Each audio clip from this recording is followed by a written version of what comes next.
whether FR2 is necessary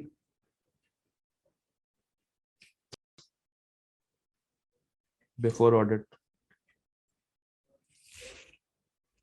यहां पे ना 3 तरह के बच्चे होते हैं। कैटेगरी नंबर 1, वो बच्चा जिसने ना FAR1 पढ़ी ना FAR2 पढ़ी और उसने सीधा ऑडिट के पेपर को ऑप्ट कर लिया ये सोचते हुए कि ये थ्योरेटिकल पेपर होगा विदाउट एनी गाइड। तो इस तरह के बच्चे के लिए ये एक सुसाइड है, इसे सुसाइड। फिर एक वो कैटेगरी है बच्चे की, कैटेगरी 2। एक वो कैटेगरी आती है जिसने FAR1 तो पढ़ी है मगर FR2 नहीं पढ़ी और उसने ऑडिट के पेपर को अपना लिया। अब यहां पे हमें ये देखना पड़ता है कि वो कौन से स्टैंडर्ड्स हैं जिनका रोल है इस पेपर के अंदर। तो जरा वो नोट डाउन कर लेते हैं। पहला जो हमें स्टैंडर्ड चाहिए होता है दैट इज IAS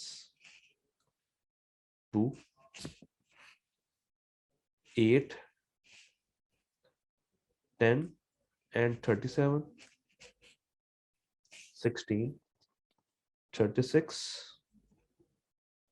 38 यानी कि 1 2 3 4 5 6 7 ये 7 स्टैंडर्ड्स तो वो हैं जो कि आपको हर हाल में आने चाहिए। ये मस्ट है, मस्ट है, ये मस्ट एरिया है। क्योंकि अब होता क्या है, होता ये है कि इनमें से कुछ स्टैंडर्ड्स आप FAR1 में पढ़ते हैं और कुछ FAR2 में पढ़ते हैं।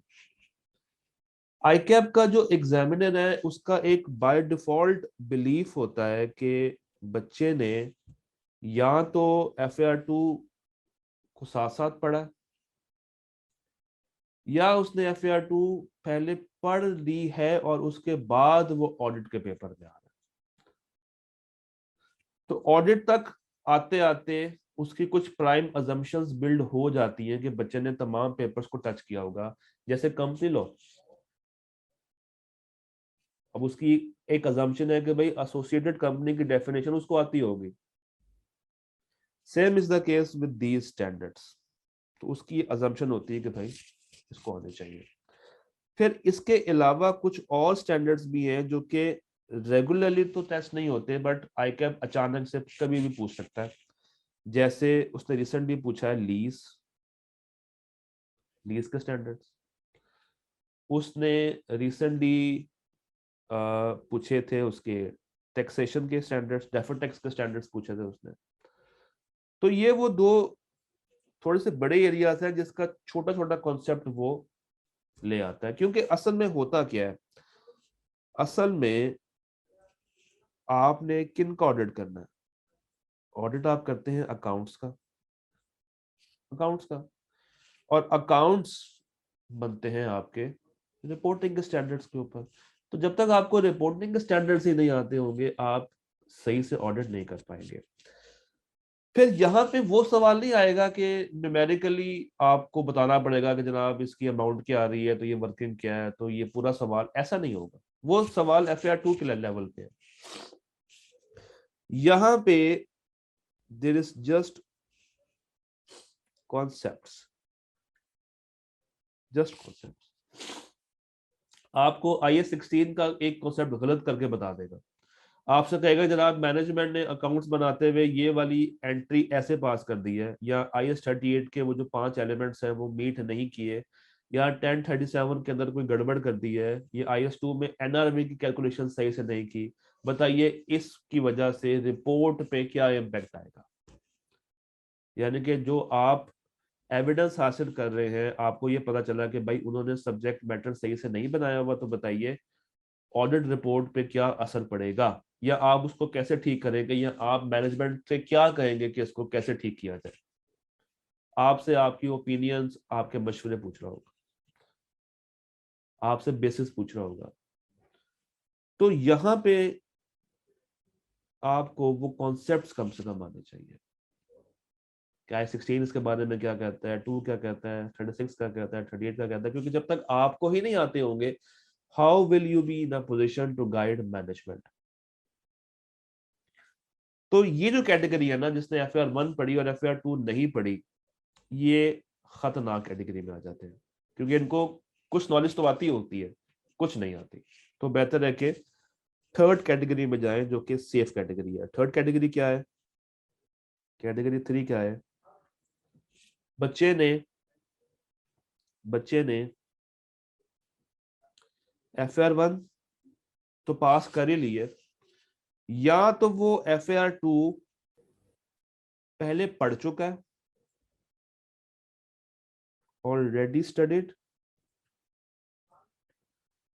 और वो FAR 2 के पेपर को साथ साथ पढ़ रहा है, अलॉन्ग साइड ऑडिट पढ़ रहा है। तो हो सकता है कि उसको अभी ये कॉन्सेप्ट समझ ना आए कि IFR 16 ने क्या कहा है, और हम वो सवाल कर रहे हो, लेट्स सपोज, या IS 38 का कोई एक एंट्री वाला पॉइंट हो। मैं आपको बता रहा हूँ, आपने चूंकि अभी तक अकाउंटिंग की क्लास में वो नहीं पढ़ा, बट चूंकि आप साथ साथ पढ़ रहे हो, तो हो सकता है कि आप कुछ टाइम के बाद जब उस कॉन्सेप्ट को अकाउंटिंग में पढ़ो तो आपको मेरी बात याद आ जाए, तो वो सिंक हो जाता है एट द एंड। तो ये वो कैटेगरी है जो कि सेफ है, इनको किसी भी किस्म का कोई मसला नहीं होता। तो बेटर ऑप्शन इज कि आप कैटेगरी 3 में आए। कैटेगरी 2 में थोड़ा सा मुश्किल का मरहला ज्यादा है, और कैटेगरी 1 तो बिल्कुल क्या है, सुसाइड। अब ऐसे में कुछ स्टैंडर्ड्स का हम आपसे कमिट भी कर लेते हैं। मजे की बात है, हम कहते हैं कि अगर आपने FAR 1 पढ़ी है और FAR 2 नहीं पढ़ी, तो हम कुछ स्टैंडर्ड्स की वीडियोस आपको प्रोवाइड कर देते हैं, जैसे 1037 की, 8 की, तो हम आपको प्रोवाइड कर देते हैं ताकि आपके वो अकाउंटिंग कॉन्सेप्ट्स रिवाइव हो जाए। अब उन वीडियोस के अंदर डेफिनेटली वो लंबे लंबे सवाल नहीं होंगे, लंबे लंबे सवाल नहीं होंगे। हाँ, अलबत्ता सिर्फ और सिर्फ कॉन्सेप्ट्स के ऊपर बात हो रही होगी, और IQAM ने भी कॉन्सेप्चुअल चीजें पूछनी है आपसे, कोई न्यूमेरिकल वर्किंग नहीं करवानी। ये कितने मार्क्स के हो सकते हैं एग्जाम में? 10 से 15।